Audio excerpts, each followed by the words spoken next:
a little bit our business. And so we are out of the data center industry. We are a data center here in Iceland. And on this geothermal conference, I want to talk about how this is transforming the digital economy. So I will dive into a little bit in our world where we are at, so to show you where we are coming from, and then I will show you later on where the two of us, so the geothermal industry and us, are coming together. So I think that still combines us already. We all know global data is increasing. So we are looking until 2020. We will see about 45 zettabytes of data we have to store on this earth, and this is really a lot. And we can see on this graph that this data starts to grow in the last 4 or 5 years. So, and we have to ask us the question, why? What's going on? Why is this data coming to us? So the main reason is it's actually all of us. She just said it, like go on Twitter, go on Facebook, post us on Instagram, do whatever. So content in the years before came from companies, came from the media, whatever. But in these days, we are all the content producers. It's us. And that's why the amount of data is going up so tremendously in the past years. And we all have to take a look on this, and us out of the data center industry, of course, we take a close look to that. So we are the producers here. That's what makes it happen, growing so fast. And, oops, where's my slide? Yeah, so that's what it says here again. So 70% of the data, what is out there, is produced by us. But we are not taking care of it. The companies are taking care of it, where we are posting it, storing it, whatever. So we produce, they have the problem. So this means, but there is even a bigger thing coming up. So we are producing this data today, and there's the next wave is already there. It's called IoT, the Internet of Things. What does it mean? So in a practical way, say, we will all carry around on this planet 3.3 pieces of devices. I think you all already have 2 with them today already. So, but this will be across the whole planet.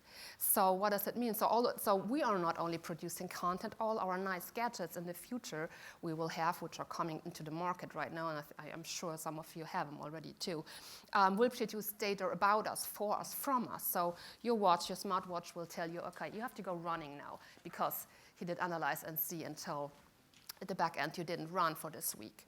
And then your refrigerator back home will order some more chocolate pudding because it's empty, because it knows it's empty, so it orders it from the store. It's pretty easy. But because of that, 2 days later you get a bill from your health insurance telling you get a higher tariff because you are a bigger risk now. You didn't run and you eat chocolate pudding. So this is what's going on in the data world, just to give you a picture. Who is producing this data? It's us using all these gadgets and things. But it's not only us. It's of course it's the private people and it's the industry. It's the companies. They are going through a digital transformation. We all know that it's called the fourth industrial revolution. What's going on out there? So a data wave is coming all the way behind us, and companies are digitalizing their processes, their manufacturing, so the machines will order their spare parts themselves. There is the HPC cluster, which are out there, big computers which are calculating tremendous things which have been done before on the street, for example, like the wind tunnel. The automotive industry, the wind tunnel was done in a tunnel with wind before. Now it's computer simulation. And those are really big computers doing this HPC compute to find out, how this car should be designed, or a crash test is not done on the street anymore. It's in a computer, and all this data needs to get stored and computed and analyzed. And this brings us to the point, okay, where's that happening? Everybody tells us out there now, it's in the cloud. The cloud will do all those great stuff for us. So, but what in the variant is the cloud? The cloud is a data center. This, let's say in the past, really ugly little thing somewhere in the cellar nobody wanted to look at. That's the data center. So they are getting the heart of our industry, of our civilization somehow, because we rely on them. We rely on the data, and this data is getting more and more important, and getting more and more value, because the companies, are taking the value out of it, using it, bringing us offerings and whatever. So we are here in the data center with all this data, and what's this data doing? Of course, it's consuming power. It needs power. Data needs power. So as the data goes up, the power consumption goes up. So already today, 3% of the global energy usage is power out of the data for the data centers.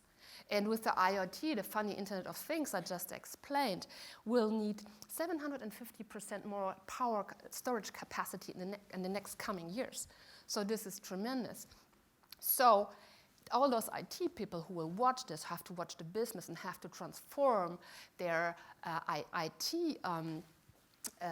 parts of the company, really have to be really waked up right now and watch the scene and have to think of what they are doing. So, and one part is, okay, where's this data going? And in a lot of countries, as we already know, and you see it in the press, if you are from the US or from the UK, you will know that already. It's in the press right now. The power grids in those countries are really struggling right now because they are old, they are at, almost at their capacity. For the UK, we know they have like 4% left. That's not the tsunami coming up behind us and having 4% left. If I would be a CIO or an IT decision maker, I would have to think about, oh my God, how can I secure this really important data I have here? What do I do? Where do I put it? So with this industrial revolution going on, we have there right now, there has to be a revolution in IT decision makers' heads. We know IT people are, I don't want to hurt anybody, they are known like rack hackers. They really want their data right next to them, kissing it every morning, look at how it looks, taking care of it. So it's just more secure having it close to you. But this is like a kind of, let me tell you, like old school. Those people have to try to think in the bigger picture. Where do I put my data where it is secure? I don't lose it. I'm not going to face outages. So, and my business will keep on running. From the US study, we know 1 hour of outage costs them $200,000. This is a lot of money. So that's what we're talking to the industry. Take care where you put your data. Open up your mind. Have a global view, put your data there where it makes most sense for all of us. So, and that's exactly where we come to the point where we are here in Iceland. What makes sense? And when we go to geothermal energy, geothermal power, so this is your business now. And that's where you come into the scene, where we get together. Because here in Iceland, we have this geothermal power, and that's why we have our data center here. And the nice thing about geothermal power is, and you know that, it's always there, it's abundant, it's always on, so no worry about it. And here in Iceland, it's all over the place in a great stable grid. Ask the United States about stable grids. You won't get that really secure answer there. So here in Iceland, we have the stable grid, and the power resource I have, it's only used for 10% for now. As I said, in the UK, they are up at 96, 4 left, and here we have 90% left. So this, from a power and data center perspective, this is data center heaven here concerning taking a look on the power. And because there is so many power, of course, Iceland has a great power pricing here. So we as a customer here from an Icelandic power company, we have good pricing with a stable view for the next 10, 15 years. So to calculate our cost, this is a big point. And if we compare this power cost on 1 megawatt IT load, for the next for 10 years, you can see we have like a quarter of the total cost to another country, let's say like Germany, where I am from, or London, where power costs much more because of different reasons. In Germany, we have this transformation going on. We want to be green, but green we have solar and wind, and you all know what's about solar and wind. It got peaks, and my data in our data center doesn't like any peaks. And if you have the peaks, you have to fill them up with fossil and nuclear. That costs us in Germany, for example, a lot of money. So here in Iceland, there's not this problem. There is this geothermal power always there. And another thing we have here in Iceland, we really like about Iceland, is your temperature here. It's great, it's fantastic. It's another data center heaven. It starts at -3, so it's not too cold. Data doesn't like it to be too cold. It's going up to 15 degrees maybe in summer, maybe a little higher. And the only thing we do in our data center, using that, is open the door and cool. Because you have to know that 30% of the total cost of power cost of a data center comes out of cooling. But here in Iceland, we don't even need to use power for that cooling. We open the door to make it, a simple picture and cool. So that's fantastic. So another saving. And what else it is, you all know it, it has no carbon footprint. So the COP21 assigned New York last week, everybody, yeah, we have to save this planet. But somebody has to do it. The countries, they tell them they can, watch themselves by doing it. Great. So we need people to take the responsibility, and I'm really talking into IT people. Okay, if you are in the position and have the power, take it and do something to help us to reach this goal. So, and by going to Iceland, bringing their compute to Iceland, high-performance computing, which needs a lot of power resource, makes it easy for them to reduce their carbon footprint, so they save money and have a good story for the planet, and maybe for their press. Of course, we all like to tell good stories. And the other advantage of Iceland is in the middle of the two big continents where most of data is produced. It's the United States and it's Europe. And we have fiber there going in both directions. So that was another reason for us to come here, because of the power, because of the connectivity and the cooling, and doing something for our carbon footprint or for our customers, for example. So, and that's the reason why our data center is here located in Iceland. So we are Verne Global, and we have our data center where up to the airport you will probably pass it. And so next to all these points that we offer our customers, come to Iceland, save money, save carbon footprint, have free cooling. Our engineers, which are really good and smart guys, even did another thing, say, okay, let's think about it. We offer two spaces to our customers. One is, okay, we have Power Advanced, which is a really high-tech, state-of-the-art Tier 3 data center. So if you have really data you never wanted to face an outage with, no minute, because it's so important for you, because it costs you money the first minute the power goes down. Put it here.